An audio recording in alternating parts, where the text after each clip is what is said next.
हमारे चैनल से जुड़ने के लिए YouTube पर MJR नाथ वर्ल्ड को सब्सक्राइब करें।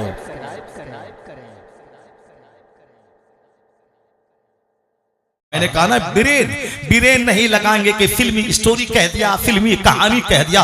मुंह नोच ले उस सालिम का जो कहता हो कि फिल्मी स्टोरी कह दिया। फिल्मी स्टोरी वाक़े करबला को कह दिया या फिर फिल्मी स्टोरी की तरह हंसने हंसाने रोने रुलाने एक्टिंग करने वाले को कहा। एक्टिंग उसके अंदाज गुफ्तगू को फिल्मी कहा गया है, ना कि हकीकत में वाक़े करबला को। वाक़े करबला तो एक तारीख है, एक सदाकत है, एक मार्किंग स्टोल है, एक संगी मील है। अगरचे उस तारीख लगा लगा के ढेर सारी किताबें लिख करके इस कहानी का रंग बदल दिया है, और उसके बावजूद भला करे अल्लाह उस मुसन्निफीन अहले सुन्नत व जमात का इन तमाम राफिजियों की मौजूदगी में सही किताब, मुस्तनद किताब आज भी मौजूद है, जिसको पढ़ने के बाद ईमान ताजा होता है, जिसके पढ़ने के बाद बंदा बुराई से और गलत राहों से बच जाता है। वरना ऐसी ऐसी किताबें लोगों ने लिख डाली है। जरा खाके करबला पढ़ के देखिए, जरा शहीद इब्ने शहीद पढ़ के देखिए। मैं तो औराके गम पढ़ के तंग रह गया। वो औराके गम जिसके बारे में आगे वाले टाइटल पेज में लिखा हुआ है, ये आला हजरत इमाम अहमद रजा खां फाज़िल बरेलवी रज़ी अल्लाह ताला अन्हु के खलीफा है, उसने इस किताब की तारीफ की है। अंदर में जब देखा एक वाकया देख के मैं दंग रह गया। उसमें ये वाकया ये लिखा था कि जिस दिन यजीद बादशाह बना, उस दिन इमाम हुसैन यजीद के घर में मौजूद थे। और जब देखा कि पहले बड़ी चाहत और इज्जत से रख रहे थे, और देखा कि आज मन मुटाव है, कोई देख नहीं रहा है, न खाने को पूछ रहा है, तब वह लोग समझ गए कि मामला खराब हो गया है। तब वह लोग वहां से कूफा से चले और मदीना पहुंच गए। कैसी कैसी बातें, क्या क्या सुनाओ, कैसी कैसी कहानियां लोगों ने गढ़ दी हैं। सच्ची कहानी वही है जो कुरान हदीस से मुताबिकत रखती है, और जिसमें नमक मिर्च लगा के लोगों ने उसको साफ उसकी असल शक्ल ही बदल दिया है। बुरा हो उसका, जैसे इस राफिजी मातम करने वालों का, राफिजी साफ सीना कुबी करने वालों का, काला कपड़े पहनने वालों का, इस्लाम का नमाज रोजा हज ज़कात जिहाद सब छोड़कर मातम की कहानी इस्लाम को बना देने वाले का, जिसने मातम की कहानी बना के रख दिया। मैं ये कहना चाहता हूँ आपसे, हुसैन की कहानी नूर हासिल करने की कहानी है। अब जरा गौर से सुनिए। अमीर मुआविया सहाबी रसूल है। अमीर मुआविया का बेटा यजीद अहले बैत का कातिल हो गया। इसमें कोई दो राय नहीं कि बाप जन्नती होता है, बेटा जहन्नमी होता है। बाप पैगंबर है नूह अलैहिस्सलाम, उनका बेटा काफिर का काफिर रहा। नबी है, रसूल है, बड़े उलुल अज़्म बड़े रसूल हैं। कहा बेटा कलमा पढ़ ले, कश्ती में सवार हो जा। बोला नहीं कलमा नहीं, पर सावी इला जबली यासिमुनी, मैं किसी पहाड़ की पनाह ले लूंगा, पहाड़ मुझको बचा देगा इस सैलाब तूफान से। जनाबी नूह अलैहिस्सलाम कहते रहे कि आज कोई नहीं बचाएगा, कलमा पढ़ो, कश्ती में सवार हो जाओ, बच जाओगे। रसूल का बेटा, बड़े नबी का बेटा काफिर का काफिर रहा, कलमा नहीं पढ़ा।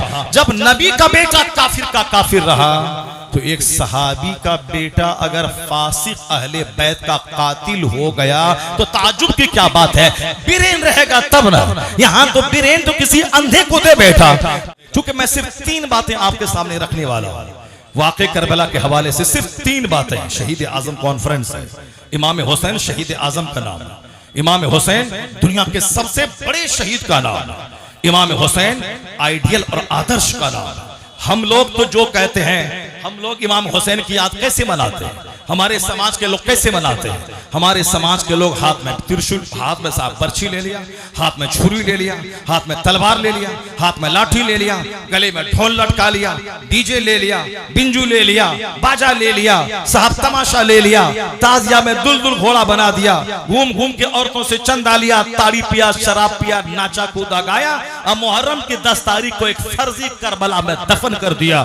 उसके बाद वहां से लौट के आ गए और निशान को गाड़ दिया, और 3 दिन के बाद तीजा करने लगे, 4 दिन के बाद चहरम करने लगे, 40 दिन के बाद चहलुम करने लगे। और हर साल इमाम हुसैन को उस करबला में जाके गाड़ना है और फिर तीजा करना है। मैं मरूं तो मेरा 1 दिन तीजा, 3 दिन के बाद मेरा बाप मरे तो 4 दिन के बाद चहरम, सिर्फ एक बार जिंदगी में 40वां। मगर ये क्या तमाशा है, इमाम आली मकाम को हर साल दफन कर देना है करबला में, और हर साल तीजा करना है, हर साल 40वां करना है। मेरे बाप का 40वां एक बार 40 दिन के बाद, और इमाम हुसैन का 40वां हर बार, क्या मतलब है? ये क्या तमाशा है? इमाम 40वां करे वह जिसका हुसैन मर गया हो, सीना नोचे वह जिसका हुसैन मर गया हो, साहब सोग मनाए वो जिसका हुसैन मर गया हो, मातम करे वो जिसका हुसैन मर गया हो, सीने को छलनी करे वो जिसका हुसैन मर गया हो। मेरा कुरान कहता है ला तक़ूलू लिमन युक़्तलू फी सबीलिल्लाहि अमवात, जो अल्लाह की राह में मारे गए उसे मुर्दा मत करो, वो जिंदा है, वो जिंदा है। जब हुसैन जिंदा है, जिंदों के सरदार है, तो जिंदों का मातम कैसा, जिंदों का मातम कैसा, जिंदों का 40वां कैसा, जिंदों का तीजा कैसा, जिंदों का चहारुम कैसा। मातम करे वो जिसका हुसैन मर गया हो। मेरा हुसैन जिंदा है, हुसैन की जिंदगी से नूर मिलता है। हम मातम नहीं करते, हुसैन का चर्चा करके नस्लों को संवारने की कोशिश करते हैं। हम मातम नहीं करते, हम हुसैन की जिंदगी से नूर हासिल करते हैं, हम हुसैन की जिंदगी से प्रकाश हासिल करते हैं। हम नाच के गा के यजीदी बनने का सबूत नहीं देते हैं, हम हुसैन का जिक्र जमील करके हुसैनी बनने का सबूत देते हैं। हुसैन शहीदों के इमाम का नाम है, हुसैन बहादुरों और वीरों के सरदार का नाम है।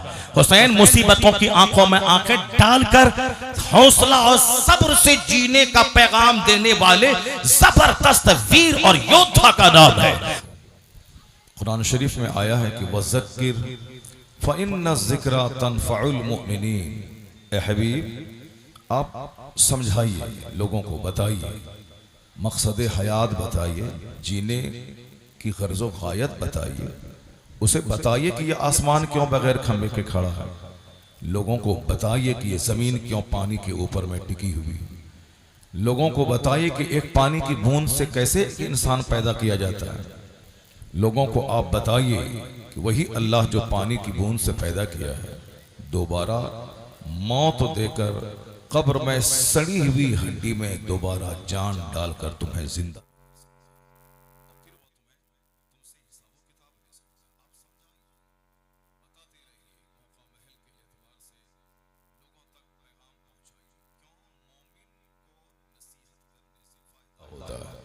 फ़इन्न ज़िक्रा तनफ़उल मुमिनीन।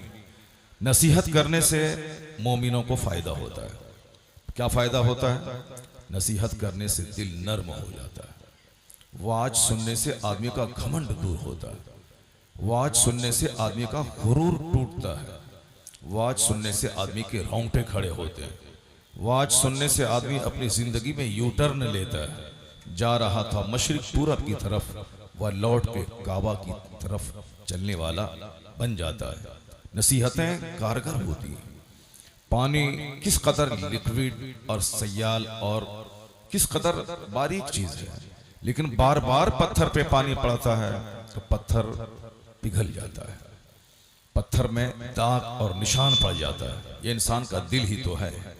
जुमा में समझना है, ईदैन में समझाना है, निकाह के खुतबे में समझाना है, सीरत के जलसों में समझाना है, समझाते रहना है। आज नहीं तो कल मोमिन को इतना फायदा होगा कि जहन्नम का रास्ता जो इख्तियार किए हुए होगा वह सच्ची तौबा करके जन्नत का मुसाफिर हो जाएगा।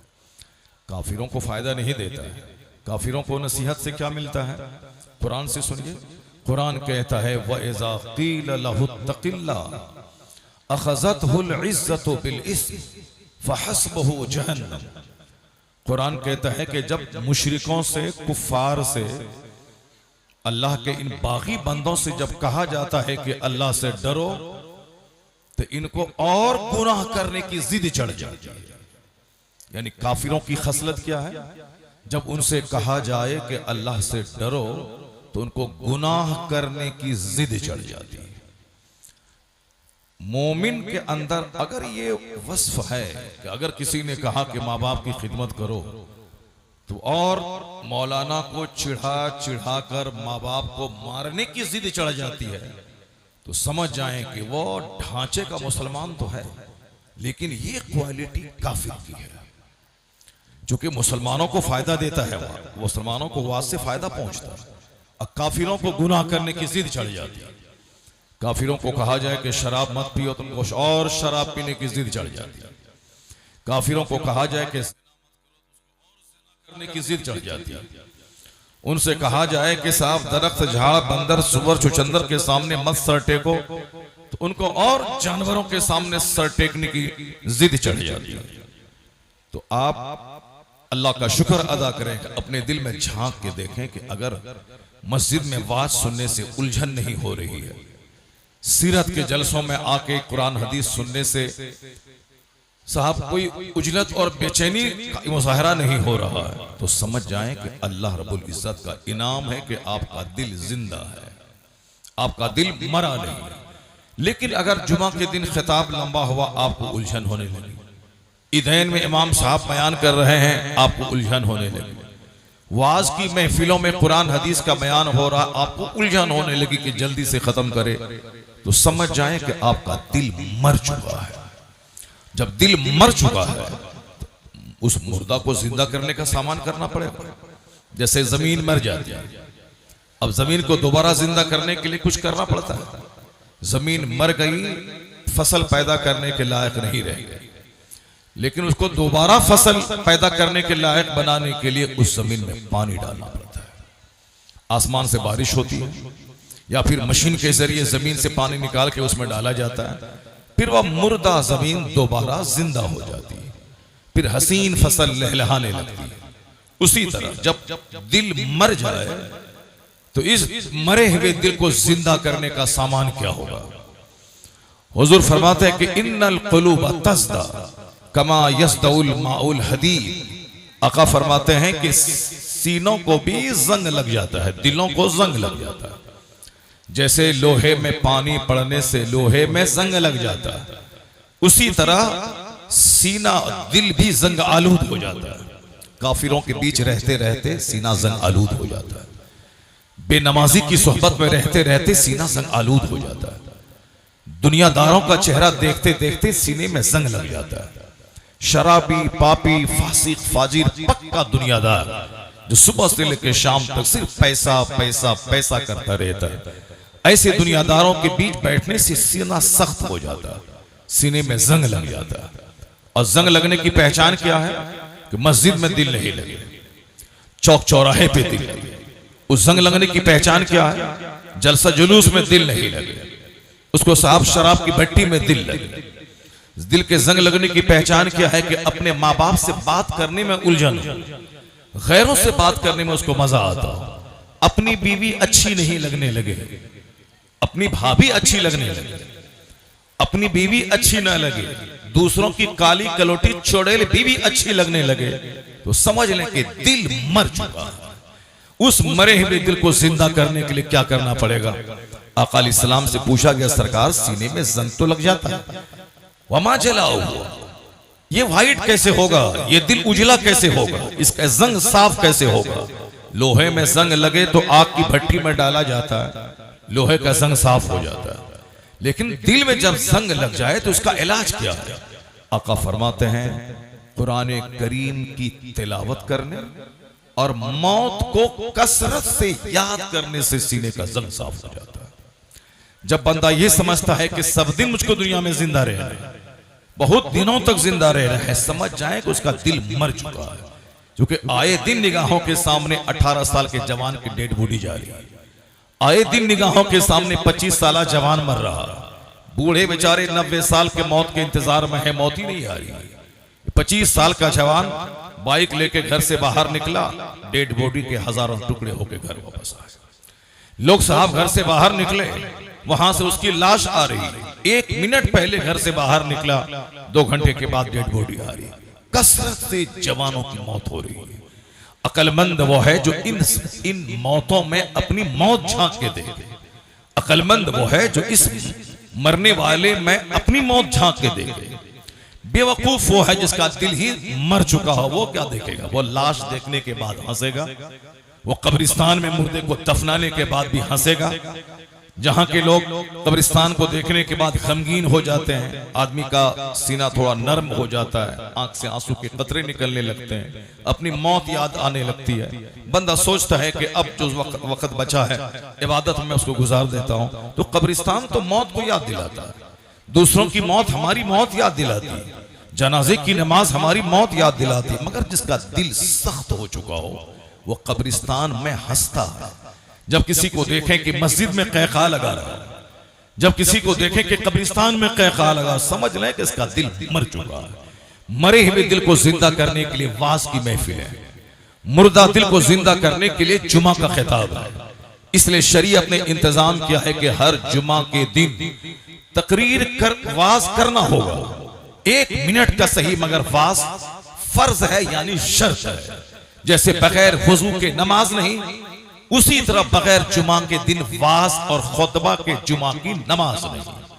गौर करने के बाद पता चलता है कि शरीयत ने इतना जबरदस्त एहतमाम क्यों किया है कि 5 वक्त की नमाजें 1 हफ्ते में बगैर खुतबे के आप पढ़ने नमाज हो जाएगी।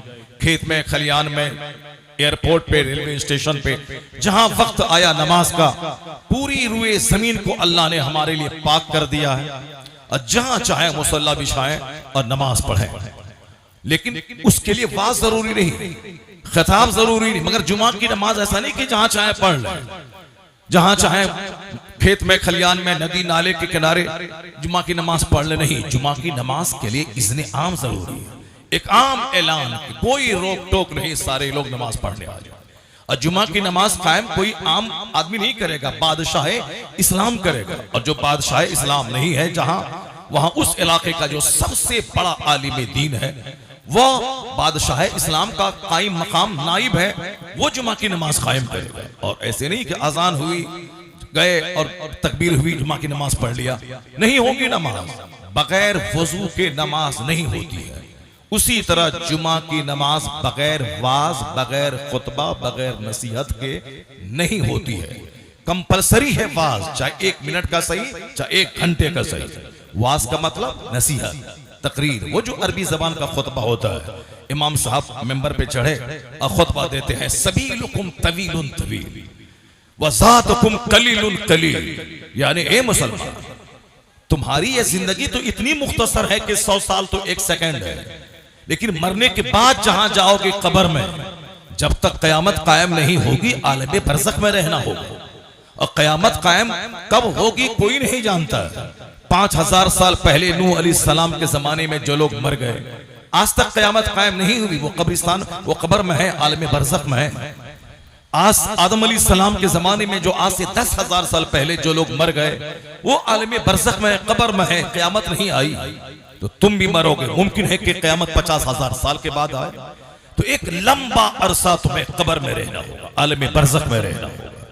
कभी तुमने गौर किया, दुनिया का 100 साल तो 1 सेकंड है, लेकिन मरने के बाद जहां जाओगे वहां का तो एक एक दिन 50,000 साल के बराबर है। बस एक गफलत का शिकार है बंदा।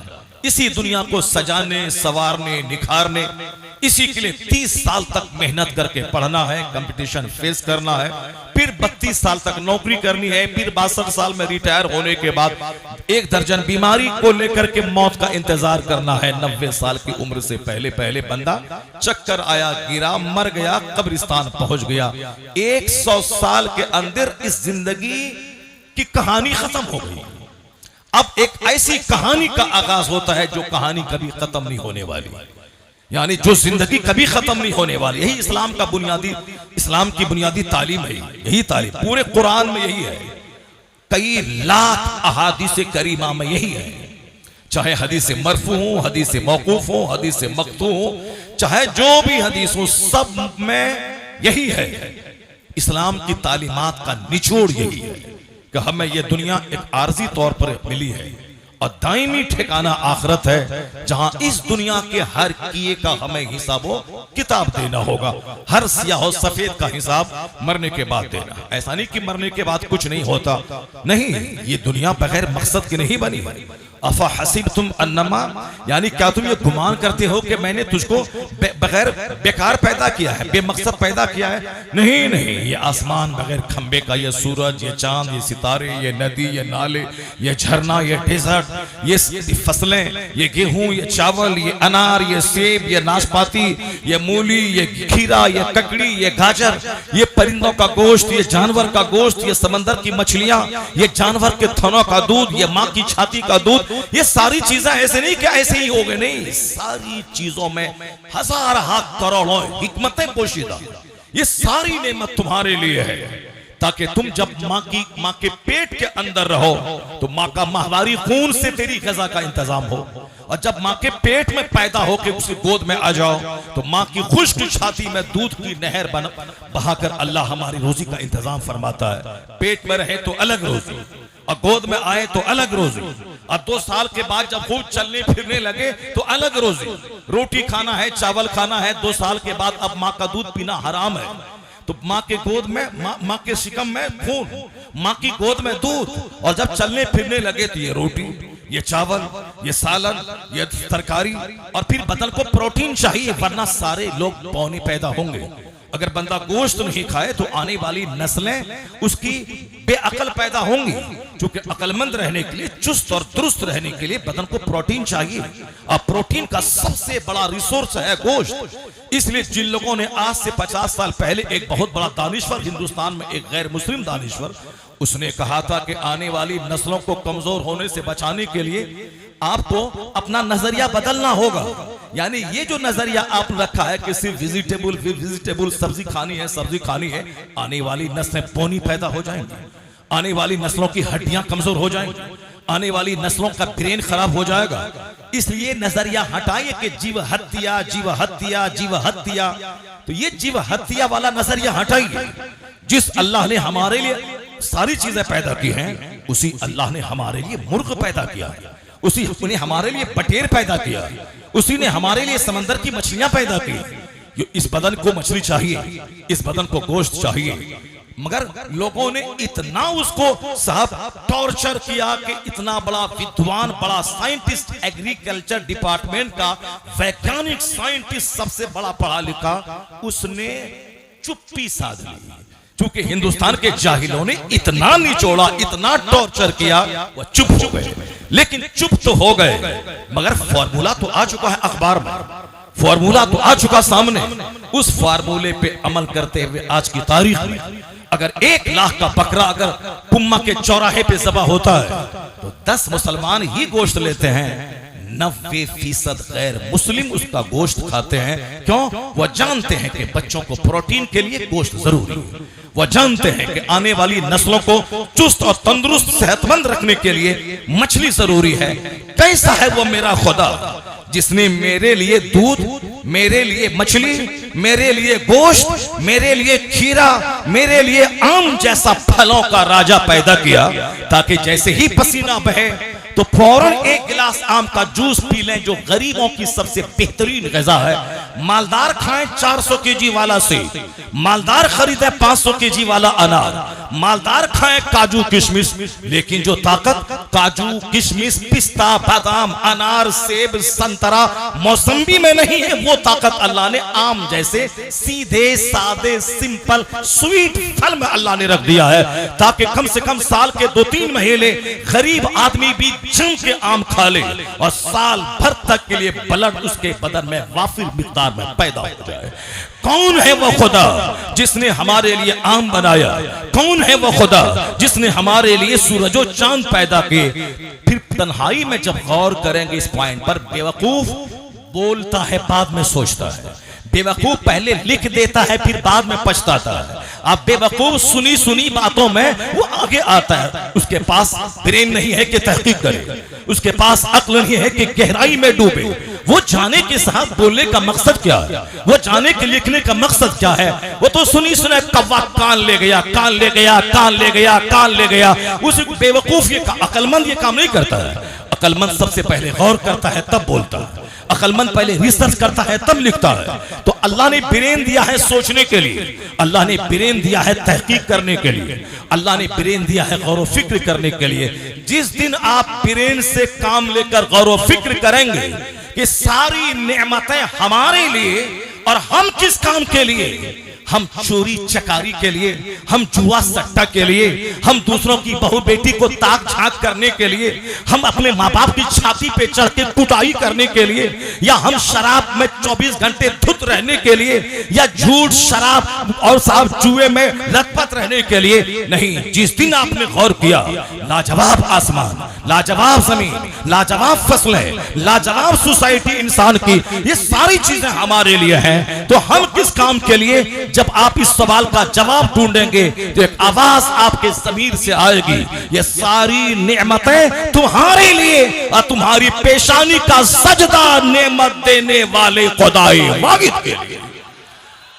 जिस दिन आपने रिसर्च किया, गौर फिक्र किया, उस दिन आवारगी वाली जिंदगी खत्म हो जाएगी, उस दिन इबादत वाली जिंदगी शुरू हो जाएगी, उस दिन संजीदगी वाली जिंदगी शुरू हो जाएगी। चूंकि बंदा गौर फिक्र करता ही नहीं है तो सोचता है कि ये आम मेरा हक है, ये जिंदगी मेरा हक था, साहब ये मेरी पैदाइश मेरा हक है, और दुनिया की सारी नेमतें ये मेरा हक है, मैंने हासिल की है। ये बेवकूफों की कहानी है। अक्लमंद लोग, मौला अली अक्लमंदों के सरदार का नाम है, मौला अली वाइस के किंग का नाम है, फलसफियों के सरदार का नाम है। एक एक जुमले से हिकमत और फलसफे का समंदर फूटा पड़ता है। एक औरत का बच्चा छत पे चला गया, छत में रेलिंग नहीं थी, बच्चा बिल्कुल किनारे चला गया। अब करीब था कि बच्चा गिर जाता, मर जाता, हड्डी टूट जाती। मां बुला रही है कि आओ, मगर बच्चा आ नहीं रहा है। चूंकि बच्चे कभी इस स्टेज से गुजरते हैं, खाओगे तो हाँ, पियोगे तो हाँ, जलोगे तो हाँ, मरोगे तो हाँ, यानी एक स्टेज होता है बच्चों के हाँ कहने का, और उसी में कुछ दिन के बाद एक स्टेज आता है ना कहने का। खाओगे तो नहीं, जाओगे तो नहीं, स्कूल जाओगे तो नहीं, दूध पियोगे तो नहीं, टहलोगे तो नहीं, सोओगे तो नहीं, यानी कुछ स्टेज होता है नहीं कहने का और कुछ स्टेज आता है हाँ कहने का। बच्चे इस तरह के पीरियड से गुजरते रहते हैं। वो पीरियड था ना कहने का। माँ बुला रही कि बेटा आ जाओ, मगर वो आ नहीं रहा, वो पीछे हट रहा, पीछे जहां हटा के गिर जाएगा, मर जाएगा। अब माँ बेचारी परेशान हो गई कि अगर मैं उसकी तरफ बढ़ा, उसको मैं पकड़ना चाहूंगी तो पीछे भाग रहा है, पीछे छत से नीचे गिरेगा, मर जाएगा। अब वह फौरी छोड़ दिया बच्चे को, वहां से आ गई मौला अली के पास। मौला अली से कहने लगी कि हुजूर मेरा बेटा छत पे है, मैं बुलाती हूं तो आता नहीं है, अब मैं उसकी तरफ बढ़ती हूं तो वह पीछे हटता है, पीछे हटेगा तो गिर जाएगा, मर जाएगा। हुजूर मौला अली ने ये नहीं कहा कि अरे मैं तो नहव पढ़ाने वाला, सर्फ पढ़ाने वाला, मंतिक पढ़ाने वाला, इल्म मानी और बदी पढ़ाने वाला, इल्म रियाजी, इल्म तफसीर पढ़ाने वाला, मैं तो दीन की खिदमत करने वाला, मैं तो जिहाद करने वाला, मैं क्या जानूं कि तेरा बच्चा छत के किनारे कैसे तेरे पास आएगा, कैसे गिर जाएगा, कुछ नहीं। मौला अली चूंकि हकीमों के सरदार का नाम है, मौला अली एक मिनट देर किए बगैर, चूंकि ये सब ऐसा मौका है जिसमें एक मिनट की देरी हुई तो सारा खेल खत्म हो जाएगा। मौला अली एक मिनट देर किए बगैर क्या कहते हैं? कहते हैं कि जाओ, जल्दी से जाओ, उसी उम्र का एक बच्चा ले जाकर बीच छत पे रख दो। जिन्स को जिन्स से प्यार होता है। आप बच्चे को गोद में लिए हुए हैं, 1 लाख रुपए की गड्डी आपके हाथ में है, उसको दे दें, बच्चा को नहीं चाहिए। दूसरे की गोद में एक उसी उम्र का 4 साल का 2 साल का बच्चा है, उसके हाथ में 5 पैसे की सड़ी हुई टॉफी है। ये बच्चा 1 करोड़ की गड्डी आपकी नहीं चाहिए, उसको वही चाहिए, उसके हाथ की सड़ी हुई टॉफी चाहिए। वो आपकी गोद से हट करके कूद के आपकी कार से कूद करके उसके पास जाना चाहेगा, खेलना चाहेगा, उसके साथ वो खेलता है। उसी उम्र का बच्चा ले जाके छत पे छोड़ दो। औरत नहीं बोली कि हिकमत क्या है इसमें, क्या है, कैसे क्या हो जाएगा, कुछ नहीं। मौला अली ने कहा फौरन गली के एक बच्चे को ले जाके बीच छत पे खड़ी कर दी। जो बच्चा उसका बिल्कुल छत के किनारे था, माँ के बुलाने से नहीं आता था, अपनी उम्र के दोस्त को देखा, दौड़ के वहां से आ गया, उसके पास खेलने लगा। माँ गई, हाथ पकड़ के छत से नीचे ले आई, कहने लगी क्या मौला अली को अल्लाह ने ब्रेन दिया है, क्या दिमाग दिया है, हिकमतों का समंदर है मौला अली। बड़े बड़े फलसफी जिस मसले को हल न कर पाए, मौला अली चुटकी में उस मसले को हल कर देते हैं। क्यों? इसलिए कि हुजूर ने फरमाया है अना मदीनतुल इल्म व अली जुनबाबुहा, I am city of knowledge and Ali is the door of it. मैं इल्म का शहर हूं, अली उस शहर का दरवाजा है। यह है ब्रेन, यह है हिकमत, यह है अक्लमंदी। अल्लाह ने यह दिया है सोचने के लिए। ऐसा नहीं कि गरीब आदमी 50 स्कॉर्पियो में बारात मालदार ले गया तो हम भी लेके जाएंगे, जमीन बेच देंगे, घर बेच देंगे, जैसे भी हो हम भी वैसा करेंगे। एक मालदार आदमी बंबई में ठेकेदार है, वो साहब कुम्मा इलाके में, वो अपने बेटे की शादी में 10,000 आदमी को वलीमे में दावत दे दी। अब सामने वाला गरीब बेचारा मजदूर आदमी है, कोई जाहिर सी बात है हिकमत है अल्लाह की, कोई काला है, कोई गोरा है, कोई लंबा है, कोई ठगना है, कोई अरबी है, कोई अजमी है, कोई अंग्रेजी भाषी है, कोई उर्दू भाषी है, कोई अरबी भाषी है। ये सब अल्लाह की कुदरत है, ये अल्लाह की कुदरत है। वमिन आयातिही खल्कुस समावाति वल अर्द वख्तिलाफु अलसिनतिकुम व अलवानिकुम। अल्लाह कहता है कि जितनी चीजों को देखने के बाद खुदा की निशानी, खुदा की कुदरत की निशानी करार दी जा सकती है, उन निशानियों में से एक निशानी ये भी है कि अल्लाह ने एक बाप आदम और एक माँ हव्वा से इनकी औलाद को पैदा किया। किस तरह की औलाद? ये औलाद कोई नाटी, कोई ठगनी, कोई गोरी, कई हजार जबानों की जानकार। ये क्या है? अल्लाह की निशानी है।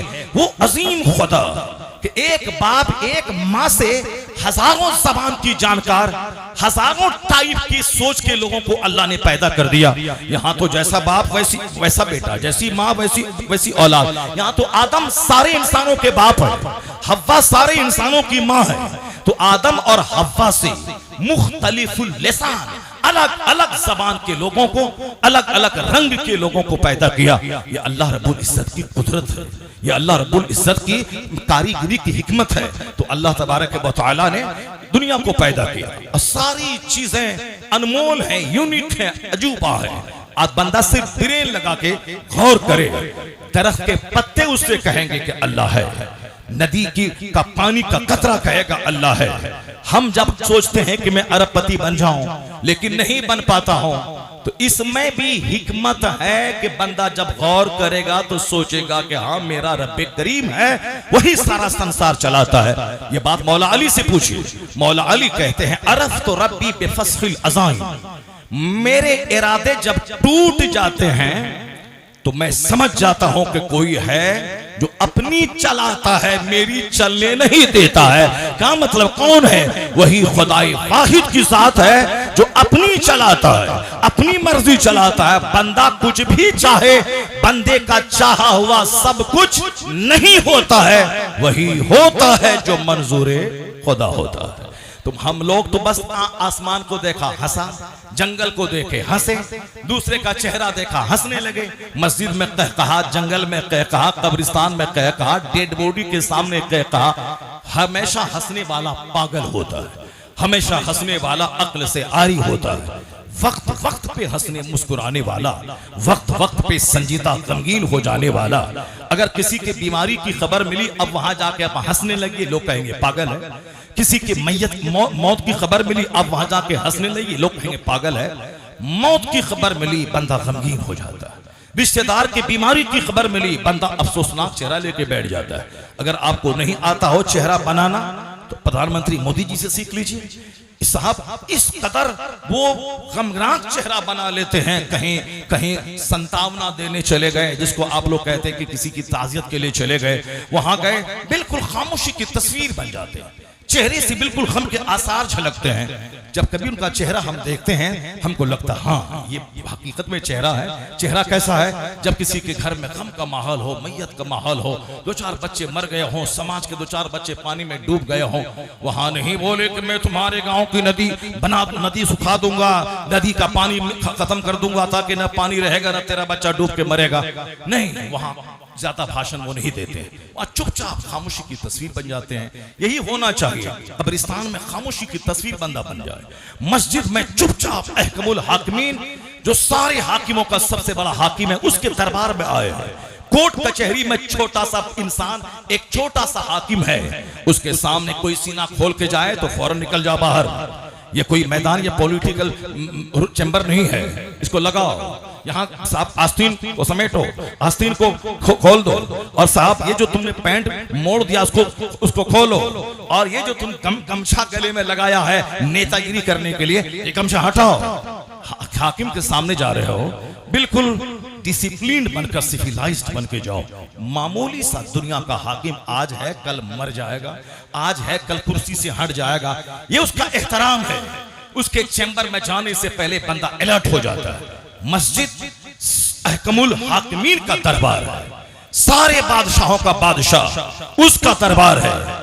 जैसे चाहा घुस गया, सीना खोल के घुस गया, वो दोनों पांव को बिल्कुल जानवरों की तरफ फैला के घुस गया, बिल्कुल साफ आस्तीन समेट के घुस गया, जैसे कुश्ती लड़ने के लिए जा रहा है। एक नमाज का वो तरीका जो हमारे बुजुर्गों ने बताया है, जो हनफियुल ख्याल तरीका है, यानी दोनों पांव के बीच में 4 अंगुल की जगह रहेगी, बंदा बिल्कुल सजदे की जगह पे निगाह टिकाए जब वह खड़ा रहे, रुकू में जाए तो पांव को देखे, कादा में रहे तो गोद पे रखे, सलाम पेरे तो निगाह कांधे पे रहे और नाफ के नीचे हाथ बांध ले, अदब से खड़ा हो, अदब से सजदे में जाए, कुछ न बोले, इमाम बोल रहा हो, सारे मुक्तदी खामोश रहे। ये जो इस तरह जबरदस्त तरीका है फिक़्ह हनफी का, जिससे डिसिप्लिन झलकता है, जिससे अदब झलकता है, जिससे तहजीब झलकती है, जिससे आला मेयार का कल्चर झलकता है, ये अहकमुल हाकिमीन का दरबार है। वहां जाके चिल्लाना नहीं चाहिए, मस्जिदों में जाके कहका नहीं मारना चाहिए। अगर रुकू सजदे वाली नमाज अगर आपने इतना हंसा के बाजू वाला सुन लिया तो आपकी नमाज भी गई, आपका वजू भी गया। इसे परसों मैं अपनी मस्जिद में एक बच्चा को देखा, वो बिल्कुल सलाम फेरने से पहले अपने साथी को ऐसे कर भी रहा है और आवाज से हंस भी रहा है। सलाम फेरने के बाद मैंने कहा कि बेटे जाओ वजू करो, तुम्हारा वजू भी गया, तेरी नमाज भी गई। क्योंकि रुकू सजदे वाली नमाज में जो भी हंसे, इतनी हंसी के बगल वाला सुन ले। मुस्कुराने से वजू नहीं टूटता, हंसने से जिसकी आवाज दूसरों तक पहुंच जाए उससे वजू भी टूट जाता है और नमाज तो खत्म हो ही जाती है। ये जगह मस्जिद हंसने की नहीं है, कब्रिस्तान कहकहा की जगह नहीं है, ये जलसा ये कहकहा मारने की जगह नहीं है। कभी कभी ऐसी बात निकल गई कि मुस्कुराहट की लहरें चेहरे पे रक्स करने लगी, ये तो ठीक है, लेकिन कहकहा मारने की जगह नहीं है, ये कॉमेडी की जगह नहीं है। ये तो वो जगह है जिसके बारे में कुरान कहता है, वइज़ा समिअू मा उनज़िला इला रसूल तरा अयुनहुम तफीदु मिनद-दम, यानी जब 12 रकात है नवाफिल को लेकर के, इस बीच में 8 से लेकर 9 घंटे तक कोई नमाज फर्ज नहीं है। इस बीच में कोई नमाज फर्ज नहीं है। कज़ा नमाज पढ़ ले जिंदगी की वो अलग बात है, इशराक पढ़ ले नफल अलग बात है, चाश्त पढ़ ले अलग बात है, पढ़े सवाब, नहीं पढ़े कोई गुनाह नहीं। इशराक पढ़ा तो 1 हज 1 उम्रा का सवाब मिलेगा, नहीं पढ़ा तो कोई गुनाह नहीं है। चाश्त पढ़ा तो फिर यह नमाज गरीब को मालदार बनाने वाली नमाज है। अगर चाश्त पढ़ेंगे सवाब भी मिलेगा, गरीबी भी दूर होगी, आपकी मोहताजी दूर होगी। 1 करोड़ तावीज ले आए 1 करोड़ आमिलों से, उतना फायदा ना होगा जितना फायदा चाश्त की नमाज पढ़ने से होगा। चाश्त की नमाज गरीबी को दूर करने वाली नमाज है, मगर फर्ज नहीं है। पढ़े सवाब, नहीं पढ़े कोई गुनाह नहीं। तहज्जुद की नमाज सालिहीन की नमाज, जो नमाज पढ़ने से चेहरा नूरानी हो जाता है। तहज्जुद की नमाज पढ़ने से आदमी के दिल दिमाग से गंदे वसवसात दूर होते हैं। तहज्जुद की नमाज पढ़ना शायरुस सालिहीन, सालिहीन नेक लोगों का तरीका है, अंबिया मुरसलीन का तरीका है। पढ़े सवाब, नहीं पढ़े कोई गुनाह नहीं। लेकिन फजर पढ़ना फर्ज है, जोहर पढ़ना फर्ज है, असर पढ़ना फर्ज है, मगरिब पढ़ना फर्ज है, इशा पढ़ना फर्ज है। ये फर्ज छोड़कर 1 करोड़ रकात नमाज से नफल पढ़ ले, ये सारी नमाजें मुअल्लक रहेंगी, लटकी हुई, हंग रहेंगी, लटकी हुई। जब तक के फर्ज बंदा ना अदा करे कोई नफल काम नहीं देता है। ज़कात का 5 रुपया निकालना फर्ज है, अब 50 करोड़ की मस्जिद बना देना नफल है। 50 करोड़ की मस्जिद बना दी या 5 लाख की, ये सवाल ना होगा। मस्जिद बनी, मस्जिद में इमारत, ईंट, एसी यह कोई मतलब नहीं रखता है। मस्जिद सजदा की जगह है, मस्जिद रहे मिट्टी की, मस्जिद रहे फूस के घास वाली, सजदा है वहां, नमाजी हैं, वही जबरदस्त मस्जिद है। मस्जिद हो 50 करोड़ की, एयर कंडीशन हो, वजू खाने में मार्बल टाइल्स लगे हों, कीमती मार्बल लगे हों, मगर नमाजी नहीं है तो वो मस्जिद बद्दुआ करेगी, सारा समाज जलकर तबाह बर्बाद हो जाएगा, राख हो जाएगा। मस्जिद का पेट नहीं भरेगा, किसी के घर में सुकून और शांति नहीं मिलेगी। मस्जिद आबाद रही, सारा समाज आबाद रहेगा। तो मस्जिद की तामीर का मकसद है नमाज, मगर बेवकूफों ने समझ लिया कि मस्जिद की तामीर का मतलब है समाज की इज्जत, पैसा कमा के खूब बुलंद मीनार, खूब मार्बल टाइल्स, एसी, कुछ नहीं मिलेगा जब तक के बंदा नमाज ना पढ़े, जब तक के बंदा फर्ज ज़कात ना अदा करे, क्योंकि ज़कात फर्ज है और 5 करोड़ की मस्जिद बनाना नफल है और कोई नफल कबूल नहीं होता जब तक के बंदा फर्ज ना अदा करे। अपना रोजा रखना फर्ज है, 1 करोड़ आदमी को इफ्तार करवाना नफल है और जब तक अपना फर्ज रोजा नहीं रखे 1 करोड़ बंदे का इफ्तार करवाना यानी कि हंग रहेगी, लटकी भी रहेगी जब तक के बंदा फर्ज का हिसाब ना अदा कर दे। उसी तरह से फजर की नमाज फर्ज है, जोहर की नमाज फर्ज है, इस बीच में कोई नमाज फर्ज नहीं है। कभी आपने तन्हाई में बैठ के गौर किया कैसे क्यों नहीं फर्ज है?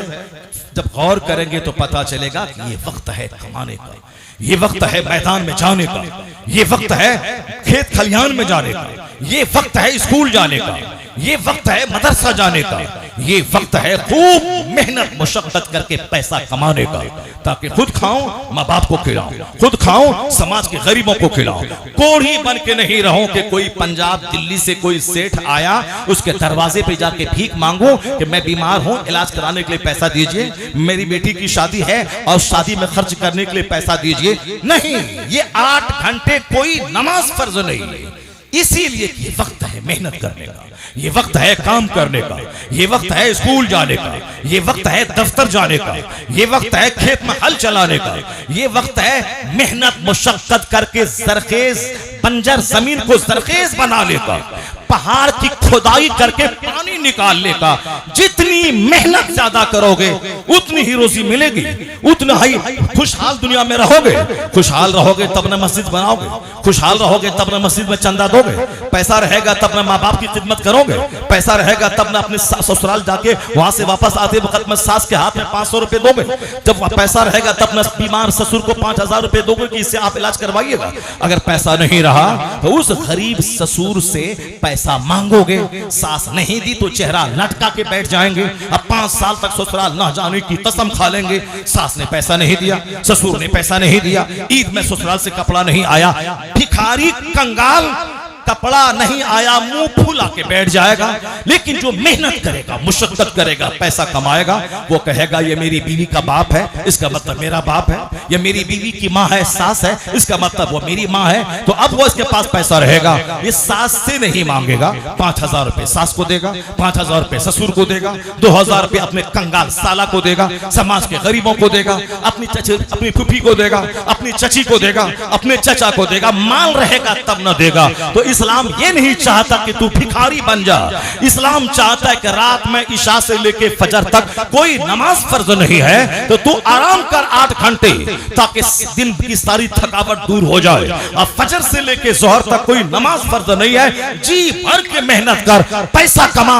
1 करोड़ होंगे तब ना 2.5 लाख ज़कात निकालेगा, 100 करोड़ कमाएगा तब ना 2.5 करोड़ ज़कात निकालेगा, 1 लाख कमाएगा तब ना 2500 रुपए ज़कात में निकलेंगे। जब 1 करोड़ रहेगा 2.5 लाख ज़कात निकालोगे तो 2.5 लाख ज़कात 50 गरीबों में बांट दोगे, उन गरीबों का भला हो जाएगा। जब 100 करोड़ तेरे पास होगा और 2.5 करोड़ रुपए तू ज़कात में निकालेगा तो 2.5 करोड़ माना रखता है, ये 2.5 करोड़ कितने गरीबों को आराम देने के लिए काफी हो जाएगा। माल रहेगा तब ना, वरना सास के सामने, ससुर के सामने, साला के सामने, समाज के मालदारों के सामने इस्लाम तुम्हें कंगाल देखना नहीं चाहता, इस्लाम तुम्हें गरीब देखना नहीं चाहता, इस्लाम तुम्हें माजूर अपाहिज परिंदा बनना देखना नहीं चाहता है। नहीं सुना तुमने शफीक बल्कि ने इब्राहिम बिन अदहम से कहा कि हुजूर मैं रोजी की तलाश में वतन से बाहर जा रहा हूं, अब 1 साल तक आपसे मुलाकात नहीं होगी हुजूर। कहा ठीक है जाओ, मेहनत मुशक्कत से कमाओ, फराइज और वाजिबात के साथ अदा करने के बाद सबसे बड़ा फर्ज है हलाल रोजी की तलाश करना। नमाज फर्ज अदा करने के बाद सबसे बड़ा फर्ज है हलाल रोजी की तलाश करना। जाओ तुम जाओ, साल भर के बाद ही मिलना, मगर हलाल तलाश करने जाओ। वो निकले, 4 दिन के बाद वापस आ गए। कहा शफीक, कहा हुजूर हाँ मैं वापस आ गया। कहा क्यों वापस आ गए? कहा हुजूर एक जगह मैं ठहरा हुआ था, मैंने देखा सामने एक माजूर परिंदा है जिसके न दोनों हाथ है न दोनों पांव है। मैं सोचने लगा इसको रोजी कहां से मिलती, तो मैं सोचने लगा इसको खाना कैसे मिलेगा। मैं गौर से देखने लगा, मैं दूर बैठ के देखता था, देखा कि एक परिंदा आया, वह चोंच में घास का टुकड़ा लेके आया और इस माजूर परिंदे के मुंह में डाल दिया। तो अब डाल दिया, मैं समझ गया क्या समझ गए तुम? कहा मैं ये समझ गया कि जो अल्लाह माजूर परिंदे की रोजी का इंतजाम फरमाता है वो अल्लाह हम अशरफुल मखलूकात हैं, हमें भी तो रोजी देगा। नहीं जाएंगे वतन से दूर, अपने वतन में रहेंगे। वतन की रोजी सादतमंदी की अलामत है, इसे मैं नहीं जाऊंगा बाहर, अल्लाह हमें रोजी अपने वतन में दे देगा, वह रोजी देने वाला है। कहा हुजूर मैंने उस परिंदे की कहानी से ये सबक सीखा और वापस अपना वतन आ गया। जरा गौर से सुनिएगा इब्राहिम बिन अदहम क्या कहते हैं। वो कहते हैं शफीक तुमने तो वहां से माजूर परिंदे को देखा और सोच लिए कि जब इनको रोजी मिलती है तो मुझे भी रोजी मिलेगी। कहा ए शफीक तुमने ये क्यों नहीं देखा, ये माजूर परिंदा के मुंह में दाना किस परिंदे ने डाला, तो तुम माजूर परिंदा क्यों बनना चाहता, उस परिंदे की तरह बन जो खूब फैल के खुद भी खाता है माजूर को भी खिलाता है। तो वो परिंदा क्यों नहीं बनना चाहता कि खुद खा दूसरों को खिला, खुद मेहनत कर और अपने भाई बहन गरीब जो भी हो सबको दे, वरना सबके सामने हाथ फैलाएगा। कितनी हिकमत है, फज्र से लेके जोहर के बीच में कोई नमाज फर्ज ना होने की कितनी हिकमत है। यह हिकमत कहां से समझ में आएगी, यह हिकमत वहां से समझ में आएगी जो ब्रेन का इस्तेमाल करेगा, जो अक्ल का इस्तेमाल करेगा, जो इस अक्ल को यूज करके वहां से नसीहत के मोती हासिल करेगा। क्योंकि मैं सिर्फ 3 बातें आपके सामने रखने वाला हूं, वाक़े करबला के हवाले से सिर्फ 3 बातें। शहीद आजम कॉन्फ्रेंस है, इमाम हुसैन शहीद आजम का नाम है, इमाम हुसैन दुनिया के सबसे बड़े शहीद का नाम है, इमाम हुसैन आइडियल और आदर्श का नाम है। हम लोग तो जो कहते हैं, हम लोग इमाम हुसैन की याद कैसे मनाते हैं, हमारे समाज के लोग कैसे मनाते हैं, हमारे समाज के लोग हाथ में त्रिशूल, हाथ में साहब बर्छी ले लिया, हाथ में छुरी ले लिया, हाथ में तलवार ले लिया, हाथ में लाठी ले लिया, गले में ढोल लटका लिया, डीजे ले लिया, बिंजू ले लिया, बाजा ले लिया, साहब तमाशा ले लिया, ताजिया में दुलदुल घोड़ा बना दिया, घूम घूम के औरतों से चंदा लिया, ताड़ी पिया, शराब पिया, नाचा कूदा गाया और मुहर्रम की 10 तारीख को एक फर्जी करबला में दफन कर दिया। उसके बाद वहां से लौट के आ गए और निशान को गाड़ दिया और 3 दिन के बाद तीजा करने लगे, 4 दिन के बाद चहरम करने लगे, 40 दिन के बाद चहलुम करने लगे। और हर साल इमाम हुसैन को उस करबला में जाके गाड़ना है और फिर तीजा करना है। मैं मरूं तो मेरा 1 दिन तीजा, 3 दिन के बाद मेरा बाप मरे तो 4 दिन के बाद चहरम, सिर्फ एक बार जिंदगी में 40वां। मगर ये क्या तमाशा है, इमाम आली मकाम को हर साल दफन कर देना है करबला में और हर साल तीजा करना है, हर साल 40वां करना है। मेरे बाप का 40वां एक बार 40 दिन के बाद और इमाम हुसैन का 40वां हर बार, क्या मतलब है ये क्या तमाशा है। इमाम 40वां करे वाह जिसका हुसैन मर गया हो, सीना नोचे वो जिसका हुसैन मर गया हो, साहब सोग मनाए वो जिसका हुसैन मर गया हो, मातम करे वो जिसका हुसैन मर गया हो, सीने को छलनी करे वो जिसका हुसैन मर गया हो। मेरा कुरान कहता है ला तक़ूलू लिमन युक़्तलू फी सबीलिल्लाहि अमवात, जो अल्लाह की राह में मारे गए उसे मुर्दा मत करो, वो जिंदा है, वो जिंदा है। जब हुसैन जिंदा है, जिंदों के सरदार है, तो जिंदों का मातम कैसा, जिंदों का मातम कैसा, जिंदों का 40वां कैसा, जिंदों का तीजा कैसा, जिंदों का चहरुम कैसा। मातम करे वो जिसका हुसैन मर गया हो। मेरा हुसैन जिंदा है, हुसैन की जिंदगी से नूर मिलता है। हम मातम नहीं करते, हुसैन का चर्चा करके नस्लों को संवारने की कोशिश करते हैं। हम मातम नहीं करते, हम हुसैन की जिंदगी से नूर हासिल करते हैं, हम हुसैन की जिंदगी से प्रकाश हासिल करते हैं। हम नाच के गा के यजीदी बनने का सबूत नहीं देते हैं, हम हुसैन का जिक्र जमील करके हुसैनी बनने का सबूत देते हैं। हुसैन शहीदों के इमाम का नाम है, हुसैन बहादुरों और वीरों के सरदार का नाम है। हुसैन मुसीबतों की आंखों में आंखें डालकर हौसला और सब्र से जीने का पैगाम देने वाले जबरदस्त वीर और योद्धा का नाम है। आप और हम तो ढोल बजाते हैं, मगर अमेरिका का एक दानिश्वर कहता है he is not only the martyr for Muslim. Hussain सिर्फ मुसलमानों के लिए शहीद का नाम नहीं, मुसलमानों की दुनिया के शहीद का नाम नहीं है। He was the greatest martyr of mankind, यानी दुनिया इंसानियत के सबसे बड़े शहीद का नाम इमाम हुसैन है, जिससे हौसला सारी दुनिया को मिलता है। यहां तक कि बिहार का एक वजीर आला बोला था, जब मैं अपने हासिदों, जब मैं अपने बागियों की झुरमुट में घिर जाता हूं और कहीं निकलने का रास्ता नहीं मिलता है, उस वक्त हुसैन को मैं याद करता हूं, वहां से मुझे हौसला मिल जाता है। वहां से मुझको मोटिवेशन मिल जाता है। तो हुसैन आजम की शहादत इस कदर मकबूल है पूरी दुनिया में। मेंबर पे हुसैन, मेहराब में हुसैन, जलसगाह में हुसैन, खानकाह में हुसैन, राइटर की नोके कलम पे हुसैन, अमेरिका में हुसैन, यूरोप में हुसैन, इंडिया के हर क्षेत्र में हुसैन, हर जगह हुसैन हुसैन हुसैन। इसलिए कहने वाला कहता है मकबूल किस कदर है शहादत हुसैन की कि हर दिल में जागुजी है अकीदत हुसैन की, हर दिल में जागुजी है अकीदत हुसैन की। तो हुसैन आजम का चर्चा इस स्टाइल में किया जाए, न कि वह मातम और बरसी के स्टाइल, मातम और 40वां के स्टाइल में किया जाए। हुसैन जिंदों के सरदार का नाम, अल्लाह की राह में मारे गए वो शहीद है, शहीद जिंदा है, अल्लाह के नजदीक रोजी मिलती है, शहीद जिंदा है, जिंदों से रोशनी मिलती है, हौसला मिलता है। अब जरा गौर से सुनिए, हुसैन आजम की जिंदगी की सिर्फ 3 बातें आपके सामने मैं रखता हूँ। ये बातें जो मैंने करी आपके सामने मकसद हयात के ताल्लुक से एक तमहीदी गुफ्तगू थी, ताकि आप जान जाए कि इस्लाम की तालीमात का निचोड़ क्या है। मुमकिन है कि मेरी आपसे फिर दोबारा मुलाकात ना हो, मुमकिन है कि आप दोबारा फिर इस तरह के जलसे में नहीं आए, क्योंकि आजकल दिमाग खराब करने वाले लोग हर गली में मिलेंगे और दिमाग को फ्रेश करने वाले लोग लाखों में करोड़ों में कोई मिलेंगे, मगर दिमाग खराब करने वाले लोग 1 मिनट में मिल जाएंगे। जलसे से बाहर निकलें वो कह देंगे कि साहब अरे यार सब अपनी अपनी बातें करता है, कितना कोई किसी की नहीं सुनने का, सुनना सबकी अपने मन की करने का। देखिए ये नसीहत सुनने के बाद दिल नर्म हो गया था, अब नमाज पढ़ने का मैं मूड बना रहा था, लेकिन ये पागल मिला नसीहत का सारा पानी उतार दिया। अब क्या होगा? इसलिए अब एक बंदा कुर्बानी किया, बोलता अरे यही पैसे से किसी गरीब को देते, गरीब की बेटी की शादी करवा देते, क्यों ऐसा कर रहे हो? कुर्बानी करने से क्या होगा? 2-4 केजी गोश्त बाजार से मंगवा लेते, खा लेते, बाकी ये पैसा गरीबों को खैरात कर देते। इतने बड़े पागल मौजूद हैं।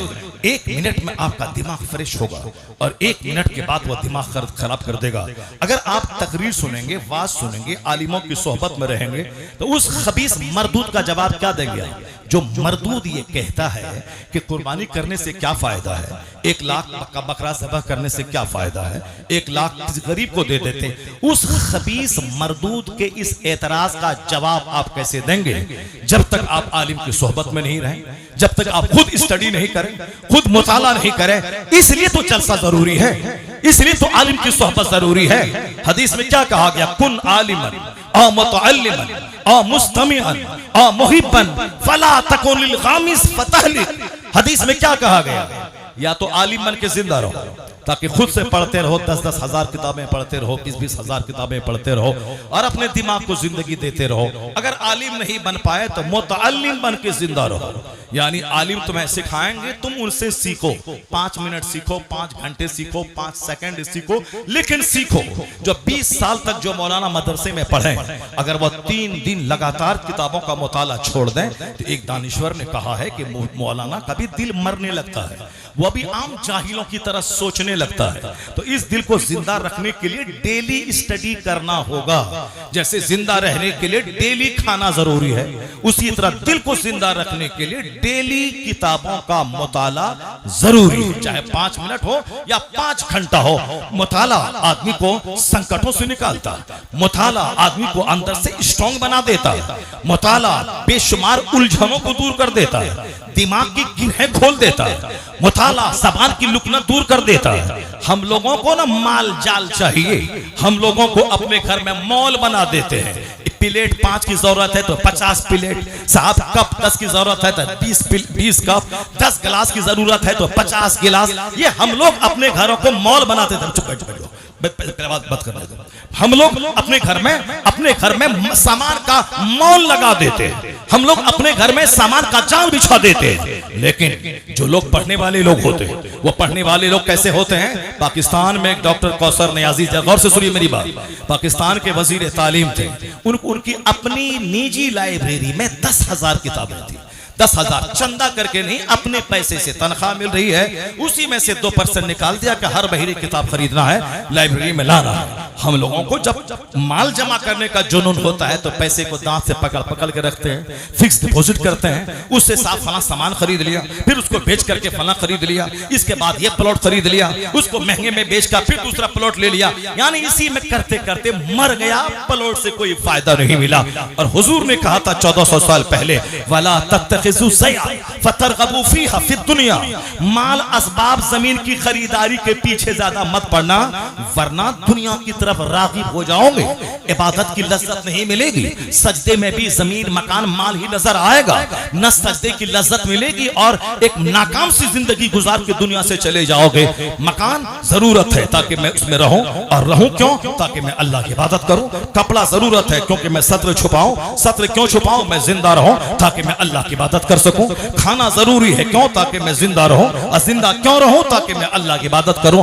इस नजरिए से खाना जरूरी है, पहनना जरूरी है, मकान भी जरूरी है। इसके अलावा नुमाइश के लिए दौलतों के अंबार करने वाला वो खसारे ही में रहता है, यानी इबादत की लज्जतें उसको नहीं मिल पाती हैं। जरा देखिए वो किताब का मुताला करने वाला रसिया किताब का डॉक्टर कौसर न्याजी कहते हैं कि मेरी प्राइवेट अपनी लाइब्रेरी में 10,000 किताबें हैं और मैं 10,000 किताब पढ़ चुका हूं। लेकिन अगला बयान सुनिए, 10,000 किताबों के पढ़ने के बाद कौसर न्याजी कहते हैं ये तो मेरा अपना मुताला है, जिंदगी में उतनी रोटियां मैंने नहीं खाई हैं जितनी मैंने किताबों का मुताला किया है। ये कौसर न्याजी कहते हैं इतनी रोटी मैं नहीं खाई जितनी मैंने किताबों का मुताला किया। लेकिन जब मैंने आला हजरत फाजिले बरेलवी की किताबों का मुताला शुरू किया तो 10,000 किताबें पढ़ने वाला वो दिल्ली में 2 किताब पढ़ के नाटक करने वाला नहीं, वो गली कूचे में नाचने वाला छोकरा नहीं, जो आला हजरत के खिलाफ, ताजुल शरिया के खिलाफ, मुफ्ती आजम हिंद के खिलाफ, मसलक आला हजरत के खिलाफ, फतवा रसिया के खिलाफ, तंजुल ईमान के खिलाफ, ये छोकरा नाचने वाला क्या जानने गया कि रसा किसका नाम है, ताजुल शरिया किसका नाम है, मुफ्ती आजम हिंद किसका नाम है। ये 10,000 किताबें जिस बंदे ने पढ़ी हैं उसका स्टेटमेंट है कि हमने जिंदगी में उतनी रोटियां नहीं खाई है जितनी मैंने किताबों का मुताला किया है। लेकिन इतनी किताबें पढ़ने के बाद जब मैंने आला हजरत की किताब का मुताला शुरू किया, ऐसा लगा जैसे अब तक मैं किनारे किनारे था, अब मैं इल्म के समंदर में गोता लगा रहा हूं। अब मैं इल्म के समंदर में गोता लगा रहा हूं। खैनी का रसिया मत बनिए, बीड़ी का रसिया मत बनिए, रजनीगंधा का रसिया मत बनिए। रसिया किसका बनिए? किताबों की स्टडी का, कुरान पाक की तिलावत का, जिक्र और दुरूद का, रिज़्क़ हलाल की तलाश का, आलिम दीन की सोहबत में रहने का। तब दिमाग की गिरहें खुलेंगी, वरना फिर मातम करते रहिएगा और इमाम हुसैन का नाम लेते रहिएगा। पता चला क़यामत के दिन हुसैन के बागियों के साथ जहन्नम का फैसला हो रहा है। जो हमेशा हुसैन हुसैन करता हो, 30-40 साल से हुसैन की तालीमात को आम करता हो, हुसैन पाक की फजीलत वाली हदीस पढ़ता हो। मुस्तफ़ा ने कहा था हमारे हानी मैंने दुनिया, यह दुनिया के मेरे 2 फूल हैं। मुस्तफ़ा ने कहा था अल हसन वल हुसैन सय्यदा शबाब अहल जन्ना, हसन हुसैन जन्नती नौजवान के सरदार है। हुजूर ने कहा था हमा इब्ना या इब्ना बिनती, या मेरे दोनों बेटे हैं, मेरी बेटी के बेटे हैं। मुस्तफ़ा ने कहा था अल्लाहुम्मा इन्नी उहिब्बुल हसन वल हुसैन फअहिब्बहुमा व अहिब्बा मैं युहिब्बुहुमा। मुस्तफ़ा ने कहा था इलाही मैं हसन हुसैन से मोहब्बत करता हूं, तू भी इनसे प्यार कर, और जो इन दोनों से प्यार करे उससे भी तू प्यार कर, उससे तू प्यार कर। खुतबा को दराज करने वाले मुस्तफ़ा, अपनी पुश्त पे हुसैन को बैठाने वाले मुस्तफ़ा, उनके होंठ को खजूर की तरह चूसने वाले मुस्तफ़ा, उनकी आंखों में आंखें डालकर पर्सनैलिटी डेवलपमेंट करने वाले मुस्तफ़ा। पर्सनैलिटी डेवलपमेंट यानी शख्सियत को मजबूत करना। कमजोर आदमी वो होता है जो किसी लड़की के सामने फिसल गया, जो किसी नौकरी के सामने फिसल गया, जो हराम के सामने फिसल गया, जो सूद के सामने फिसल गया। मगर पर्सनैलिटी डेवलपमेंट, जो मजबूत पर्सनैलिटी का मालिक होता है उसको जालिम हिला नहीं सकता है, उसको हराम कमा हराम की का 1 करोड़ हिला नहीं सकता है, हलाल का 1 रुपया वो चूज कर लेता है, हराम के करोड़ों को ठुकरा देता है। वह उसूल का आदमी होता है, वह आइडियोलॉजी का आदमी होता है, जिसकी पर्सनैलिटी डेवलपमेंट होती है, तरक्की याफ्ता होती है, तो वो जुल्म से टकरा जाता है। नहीं जानता कि मेरी जान जाएगी या रहेगी, वह जुल्म से टकरा जाता है। ये सजदा दराज करके, पेशानी को चूमकर, होंठ को चूसकर, अपनी गोद में लेके जुमा का खुतबा पढ़कर, हुसैन आजम को गोद में लेके अपने बेटे इब्राहिम को कुर्बान करके हुसैन की जिंदगी को बचाने वाला, ये पर्सनैलिटी डेवलपमेंट मुस्तफा ने की थी कि आज मैं हुसैन को कांधे पे सवार कर रहा हूं, कल मेरी उम्मत का बोझ अगर हुसैन के कांधे पे जाए, मेरा ये नवासा मुस्कुराता हुआ इस बोझ को उठा ले। नारे तकबीर, नारे रिसालत, शहीद आजम कॉन्फ्रेंस। अपने बच्चों को सिर्फ टॉफी मत दीजिए, अपने बच्चों को सिर्फ टॉफी मत दीजिए, अपने बच्चों को सिर्फ बर्गर मत दीजिए, अपने बच्चों को सिर्फ चॉकलेट मत दीजिए, बल्कि अपने बच्चों को हलाल खाने का, आप प्योर सामान खाने का आदी बना दीजिए। कैसा आदी? इमाम हसन है, सदके की खजूर आई है, गरीबों मिस्किनों के लिए वो सदके की खजूर है। इमाम हसन छोटा सा बच्चा है, उसको क्या खबर कि सदके की खजूर है कि ज़कात की खजूर है कि हेबा की खजूर है, उसे क्या मतलब? खजूर थी, उंगली बढ़ाया, मुंह में डाल दिया, मुंह में डाल दिया। हुजूर ने क्या किया? अकाली